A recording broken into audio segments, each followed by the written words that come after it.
Ladies and gentlemen, there is a voice within each of us. It does not shout, nor does it always speak in words, but its influence is profound. It shapes how we see the world and, more importantly, how we see ourselves. Today, I invite you to explore the realm of positive self-talk, not as a hollow chant of empty optimism, but as a meaningful conversation with your own soul. Let us begin with the first key. The world we see outside us is often a mirror, not of what is, but of what lives within us. Every experience, every interaction, every success or failure is filtered through the lens of our own consciousness. This is not to say that the world is imaginary, or that external events do not have their own reality. Rather, it is to say that our experience of those events is inseparable from the state of our inner world. Imagine a person who carries within them a quiet storm of self-doubt. No matter how kind the words spoken to them, they may hear only judgment. No matter how many opportunities arise, they may see only risk, only the potential for failure. They will walk through life as though moving through fog, unable to feel the warmth of the sun even on the brightest of days. This is not because the sun isn't shining, but because their inner weather clouds the light. Now contrast that with someone who, through intentional self-talk, has cultivated inner stability and resilience. When they face difficulty, they do not crumble. When they are criticized, they reflect rather than collapse. They are not blind to pain or loss, but they carry within themselves a compass, a voice that says, "You are capable, you are enough, you can rise again." And so, their perception of the world changes. It becomes less threatening, more open, more full of possibility. In this way, the inner dialogue we maintain becomes the architect of our reality, not by magic, but by perception. Not by denial of hardship, but by interpretation of meaning. If we tell ourselves over and over that we are powerless, life will appear full of chains. If we affirm that we are growing, life begins to look like a series of steps forward, even when those steps are small or difficult. The unconscious, too, plays a quiet but powerful role. It holds the beliefs we have not yet spoken aloud, the memories we have not yet integrated, the wounds we have not yet healed. These deep elements color how we see ourselves and how we interpret others. Positive self-talk, when practiced authentically, does not simply affirm the surface. It reaches into those depths and begins to reshape the patterns that have governed us in silence. This is why it is not enough to wait for the world to change. We must first change the voice with which we speak to ourselves. We must turn inward, not to escape the world, but to understand the filter through which we experience it. When we shift our inner narrative from criticism to care, from fear to courage, the world outside becomes less hostile, less bleak, and more full of opportunity. Thus, positive self-talk is not a trick of the mind. It is an alchemical process. By changing the way we speak to ourselves, we begin to transmute suffering into meaning, confusion into clarity, isolation into connection. The real transformation begins not with the world, but with the voice that echoes in our own soul. Within each of us exists a hidden realm, a place where the aspects of ourselves we would rather not see are quietly stored. This realm does not vanish simply because we turn away from it. It grows in silence, fed by denial, shame, and fear. These parts, the jealousies, the insecurities, the irrational impulses, the old wounds, are not alien to us. They are us, disowned. This is what we often call the shadow. The shadow is not inherently evil. It is simply unknown. It is the part of the self that was rejected in the process of becoming what the world told us to be. As children, we learned which behaviors brought love and approval, and which brought punishment or distance. So we began to hide pieces of ourselves: anger, desire, need, ambition, fear, until these traits became buried under the persona we crafted to survive. But those buried parts do not disappear, they wait. The mistake we make is thinking that self-talk should only reinforce our good side. We repeat affirmations, we push ourselves toward light, and yet we feel the pull of something darker within. That pull is not a flaw in the system, it is an invitation. To ignore the shadow is to allow it to control us unconsciously. To embrace it with kindness is to begin the process of healing and integration. Kindness does not mean indulgence. It does not mean allowing every raw impulse to run unchecked. It means meeting these inner parts with understanding rather than condemnation. When we notice envy arise, we do not need to label ourselves as bad. We can ask, what longing in me has gone unspoken? When we feel anger boil within us, we can ask, what boundary of mine has been crossed? These reactions are messengers, not enemies. Positive self-talk, in its most transformative form, acknowledges the shadow. It speaks gently to the parts of us that were silenced. It says, I see your pain. I understand why you reacted this way. Let us learn a better path together. It is a compassionate reparenting of the psyche. We do not beat the shadow into submission. We bring it into the light with patience, with honesty, with grace. The more we deny the shadow, the more it erupts in ways we cannot control, through projection, through sabotage, through cycles we do not understand. But when we speak to ourselves with tenderness, when we cease to divide ourselves into good and bad, we begin to reclaim our wholeness. We begin to see that all parts of us have a purpose, even the broken ones. This path is not comfortable. It requires courage to sit with uncomfortable truths and still respond with love. It demands that we stop pretending to be perfect and instead become real. But it is only by embracing the full spectrum of who we are that we can move toward genuine transformation. Kindness toward the shadow is a radical act. It is an act of defiance against the internalized voices that told us we must be flawless to be worthy.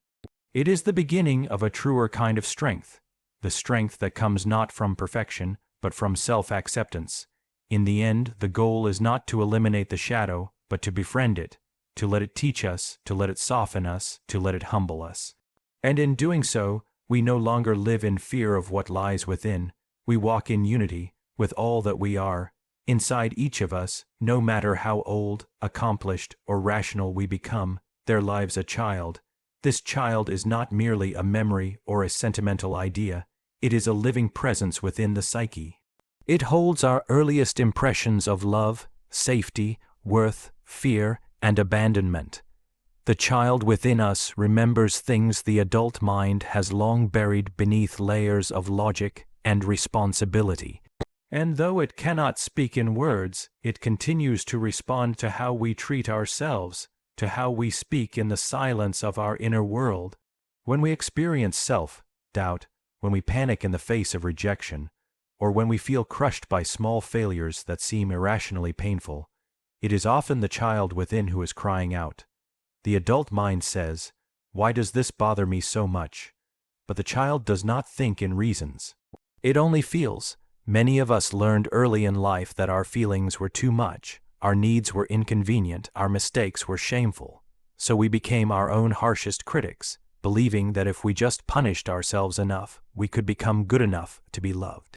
We may have carried this attitude into adulthood without question, turning the inner voice into one of judgment, pressure, and perfectionism. But if we listen more closely, beneath the anxiety, beneath the defensiveness, we often find a voice longing to be held, not fixed. This is the child who once felt unseen or unprotected. Positive self-talk, when rooted in true healing, begins with speaking directly to that child, not as an adult scolding a mistake, but as a gentle, wise guardian offering comfort. It asks, what did you need to hear that no one said? What did you need to feel that was never safe to express? It might be as simple as, I see you. You're not wrong for feeling this way. I love you even when you're scared. These words, repeated with sincerity, can touch places in the psyche that no logic ever could. They carry a tone of safety, of belonging, of unconditional presence. The act of speaking to the inner child is not a regression, it is an evolution. It means that the adult self, instead of abandoning the younger self, is now mature enough to return, to listen, and to heal. It is a sacred reunion. And in that reunion, old wounds soften, old fears loosen their grip. The child no longer has to cry in silence. This inner dialogue may feel awkward at first. It may stir up sadness, or resistance, or even grief, but that is part of the work-making space for all that was pushed away. Because until we include the child within us in our self-talk, we remain fractured. We may appear strong on the outside, but we carry fragility just beneath the surface. Speaking with love to the child self gives us resilience from the inside out. When you next find yourself overwhelmed by emotion or paralyzed by fear, pause. Instead of demanding that you get over it or be stronger, try asking gently, "What do you need from me right now?" The answers that arise may surprise you, not because they are complex, but because they are so simple, so human, so true. The inner child does not ask for perfection. It asks for presence, for honesty, for love that does not need to be earned. And when we offer that, we do not lose ourselves. We finally begin to feel whole. The words we speak to ourselves are not idle sounds echoing through the mind. They are instruments of power, builders of identity, and sculptors of reality. Every phrase we repeat, every internal comment we allow to settle in our psyche, begins to form the architecture of the self. Language is not merely how we describe our experiences. It is how we come to define who we are within them. The way we speak to ourselves becomes the way we understand ourselves, and the way we understand ourselves becomes the way we move through the world. Most of this inner language is unconscious. It flows beneath the surface, shaped by years of learned beliefs, childhood impressions, and cultural messaging. Before we are even aware of ourselves as thinking beings, we are absorbing words from those around us, parents, teachers, society, and those words form scripts. These scripts, repeated often enough, become identity. You're difficult, you're weak, you're not enough. We may outgrow the people who said them, but we carry the language long after the voices are gone. This is why it is so important to examine the words we use in our self-talk. A person may believe they are being realistic when they say, "I'll never succeed," or "I always mess things up." But this is not realism. It is resignation dressed in the language of fact. Repeated often enough, such phrases become internal laws, invisible cages that shape our choices and diminish our potential. What we tell ourselves becomes prophecy. Yet just as language can imprison, it can also liberate. When we begin to speak to ourselves in ways that affirm growth, possibility, and kindness, we create a different psychological climate, one in which we are allowed to evolve. Saying, "I don't know how yet, but I am learning," is not denial of limitation, it is acknowledgement of process. Saying, "I struggled, but I am still worthy," does not erase mistakes. It integrates them into a narrative of resilience. This is not about false positivity or hollow affirmations. It is about deliberate, conscious language. It is about choosing words that align not with who we fear we are, but with who we are willing to become. When we shift from "I can't" to "I haven't yet," from "I'm broken" to "I'm healing," we are not lying to ourselves. We are choosing a path forward. We are reclaiming authorship over our inner script. The unconscious listens closely to repetition. It is shaped not by rare moments of insight, but by the quiet, ongoing cadence of our self-talk. Every day we write ourselves into being through these internal dialogues. We speak ourselves into shape, so what kind of story are we telling? What kind of character are we casting ourselves as? The victim, the failure, the ghost, or the survivor, the seeker, the one who endures and transforms? When we understand the power of language in shaping the self, we approach our inner voice with greater reverence. We no longer throw words at ourselves carelessly, knowing they will take root somewhere unseen. Instead, we speak as one would to something sacred, because that is what the self is, sacred, evolving, alive. Let your self-talk become a gentle teacher, a trusted companion, a quiet encourager. Let it remind you not only of who you are, but of who you still have the capacity to become. In doing so, you do not simply change how you speak. You change who you are becoming. Human beings are not born whole. We arrive fragmented, scattered across the terrain of our inner world, some parts visible and accepted, others hidden in shadow. Throughout life, we try to make sense of ourselves, often by favoring certain traits and rejecting others. We identify with what seems strong, successful, or acceptable, and we exile the parts that feel weak, fearful, ashamed, or strange. But true healing does not come from division. It comes from integration. Wholeness is not achieved by perfection, but by inclusion. There is a common mistake in the journey of personal growth. the belief that we must rid ourselves of anything unpleasant within, that we must silence fear, eliminate doubt, conquer anger, or bury grief. But these emotions, these aspects of the self we are taught to resist, are not obstacles to growth. They are invitations. They are parts of us still waiting to be understood, still waiting to be brought into the light of consciousness with care, not punishment. Integration is the sacred process of saying yes to the totality of who we are. It does not mean we act on every impulse or become consumed by every emotion, but that we stop pretending those parts of us do not exist. It means listening to the anxious voice within without letting it dominate. It means allowing sadness without drowning in it. It means recognizing that strength and vulnerability can coexist, and that we are not defined by any single emotion or moment, but by the ongoing dance between our many inner selves. This is where positive self-talk takes on its deepest function. It becomes the language of inner reconciliation. Rather than pitting one part of the self against another, rather than scolding the scared part for not being brave, or the angry part for not being calm, we begin to speak with the voice of a wise inner mediator. We say, "You are angry, and I understand why." We say, "You are afraid, but I am here with you." In these simple but profound acknowledgments, we begin to harmonize what was once in conflict. When we integrate, we do not eliminate contradiction, we hold it. We become spacious enough to be both strong and tender, confident and uncertain, joyful and grieving. The psyche does not thrive in rigidity, it blossoms in complexity.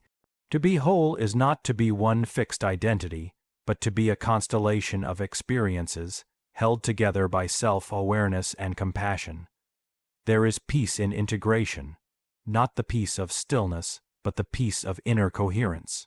When all parts of us are given a place at the table, we no longer need to fight ourselves. We no longer waste energy suppressing, pretending, or splitting off.